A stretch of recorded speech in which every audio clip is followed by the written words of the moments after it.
Hello everyone and welcome to lesson number 1, which is the big one, the important one, which is about your nutrition. There is so much out there on the internet and on social media about dieting and about nutrition, what to eat, what not to eat, when to eat. You've got the paleo diet, you've got the keto diet, you name it. Now, what we're going to do as part of these lessons, or what I'm going to do as part of these lessons, is really simplify it, because if you're much simpler about your approach, it's much more likely that you're actually going to succeed in generally losing weight, losing body fat. So what we're going to do in this lesson, lesson number 1, is really simplify food, nutrition and dieting. Instead of getting really complicated about timings and certain food groups and all that kind of stuff, we're going to bring it all the way back to basics. I'm going to talk about calories and what they mean for you losing weight or what they mean for you gaining weight. I'm going to talk about macronutrients, which make up those calories. So this is your carbs, your proteins and your fats. They're the 3 main nutrients that we all need as human beings to survive and to thrive. And then I'm going to talk about keeping a food diary and sticking to specific amounts of food and food types. Okay, so let's talk about calories. So calories are what our bodies use for fuel. Generally, we can be either eating too many calories and therefore putting on weight, putting on body fat, or we could be eating too little calories, in which case the opposite is true. We're losing body fat or losing weight. When we are gaining weight, it means we're in a calorie surplus, which means we're eating too many calories for the amount of energy that we're spending as we go about our day. And then there is a calorie deficit, and a calorie deficit means we're eating too few calories and we're spending too many calories, and therefore our body is not gaining weight, it's doing the opposite, it's losing body fat. The final one is the baseline, which is where we are eating the exact right amount of calories, which matches the exact right amount of energy that we're spending as we go about our day, which means that you're not gaining and also not losing weight, your baseline. But that's as far as we're going to go. We're going to keep it really simple. You're either eating too many calories and not spending enough energy, so you're putting on weight, or you're doing the opposite. You're eating too few calories and you're spending way too much energy and therefore you're losing weight. It's as simple as that. Your proteins are essential for muscle growth. They're really important. And these are your foods like chicken or fish or meats or beans, chickpeas. Stuff that's high in protein is going to keep you feeling fuller for longer, and I'll go on to that in a minute. But it's also going to help you repair your muscle growth, which is super important. Carbohydrates are the body's primary source of energy. This is what your body's going to be pulling on when it goes about its daily routine or exercise, walking, etc., etc.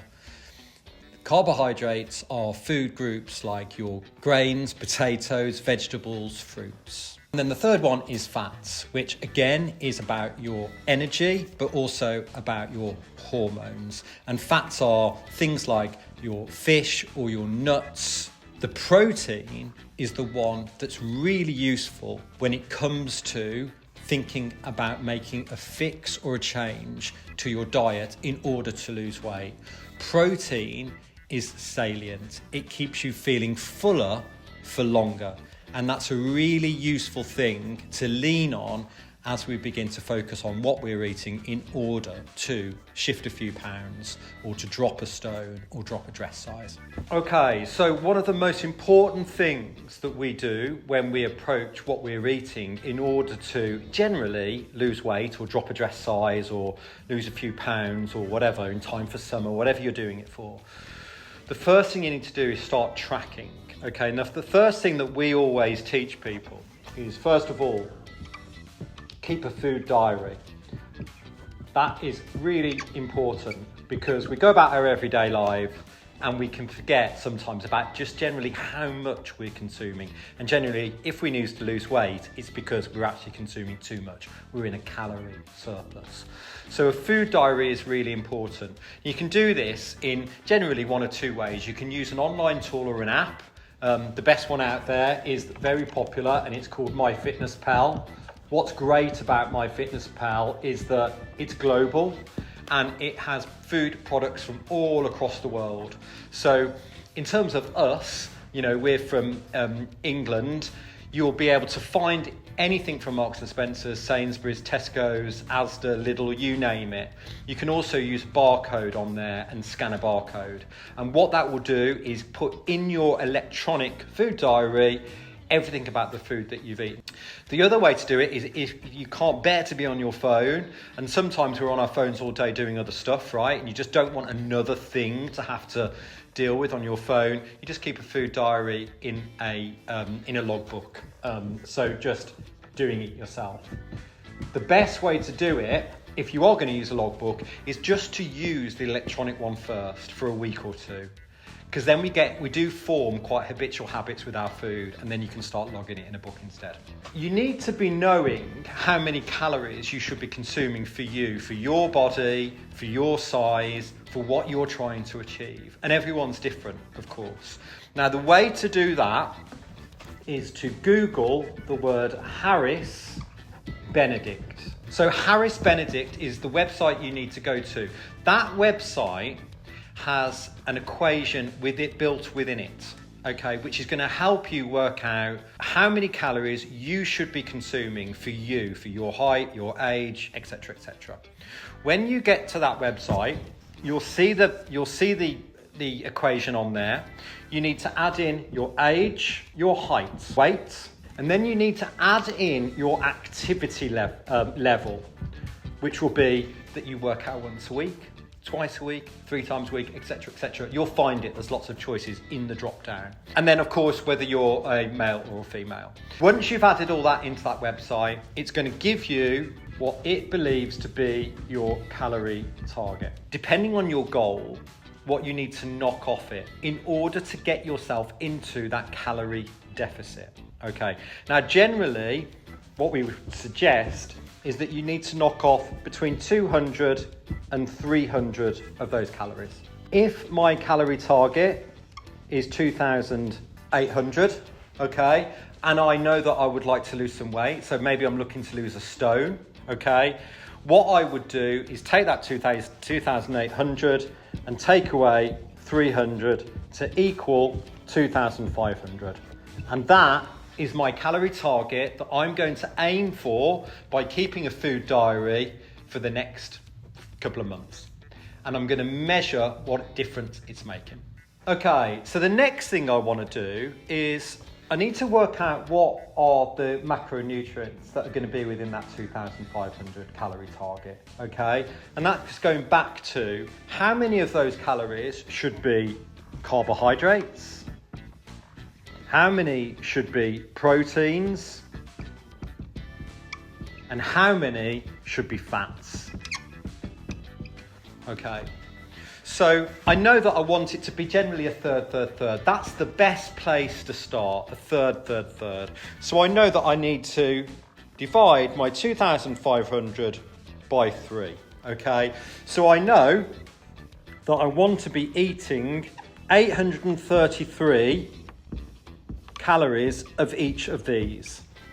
Okay, so for every gram of carbohydrates, there are 4 calories. So what I need to do is divide the number of calories there by 4, which will give me the gram number of carbohydrates. So I've got my 833 divided by 4. Okay, so that's 208 grams of carbohydrates I need to eat in a day to stick to that target. So protein, again, there are 4. So that's the 208 grams of protein I need to be eating. Fats is higher. It's more calorie dense.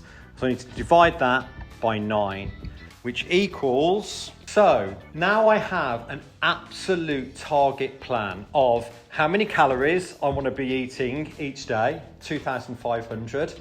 And I know in order to hit that 2,500, I need to be eating 208 grams of carbohydrates. That's pretty easy. 208 grams of protein, a bit harder. I'm going to have to really think about, I need to eat more protein. And 92 grams of fats. That's pretty easy. It's pretty easy to go over on your fats. If I stick to these three numbers, I'm going to hit that 2,500. Okay. So this is a really important equation to do.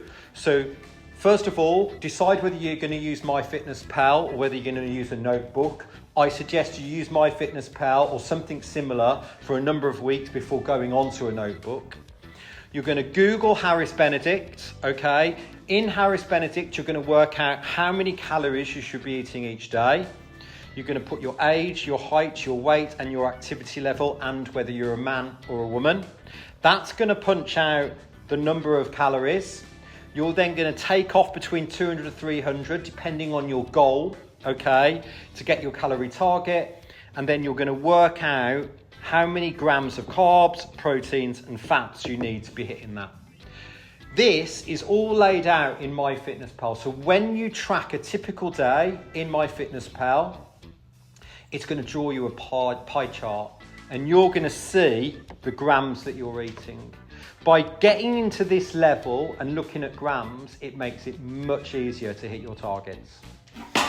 A few things that will help when you're going about your food tracking and dealing with things like stress or comfort eating or feeling hungry and all that kind of stuff. When you've eaten lunch, dinner or breakfast, always just hold back and wait after you've eaten. There's always a craving to eat more than you should, but if you just sit back and wait for your food to go down, you can bet after 20 minutes you'll feel full. So you've got to let your food kind of digest in a way to make sure that you don't overeat. Portion control basically is what that is. Fasting is a great way to kind of almost monitor the amount of calories that you're eating and not eat too much. So one of those rules, if you like, or filters they're sometimes called, is that you don't eat until 12 p.m. Now what that will do is also put your body in a great state, because it will be in a fat burning state. It will not have a cortisol spike or anything like that. So it'll be in a great place for when you start eating again. And it also just helps you eat within a particular window, so between 12 p.m. and 8 p.m. The other rule is that you could, or filter sometimes we call them, that you could add in is just banning any processed food. I mean, you shouldn't be eating processed food anyway, but really making an effort to ban them. And I mean things like protein bars, all of that kind of stuff.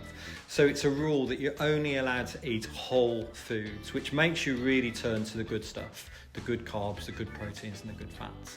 And there are three little tactics that you can, or rules that you can put into place to really help you succeed.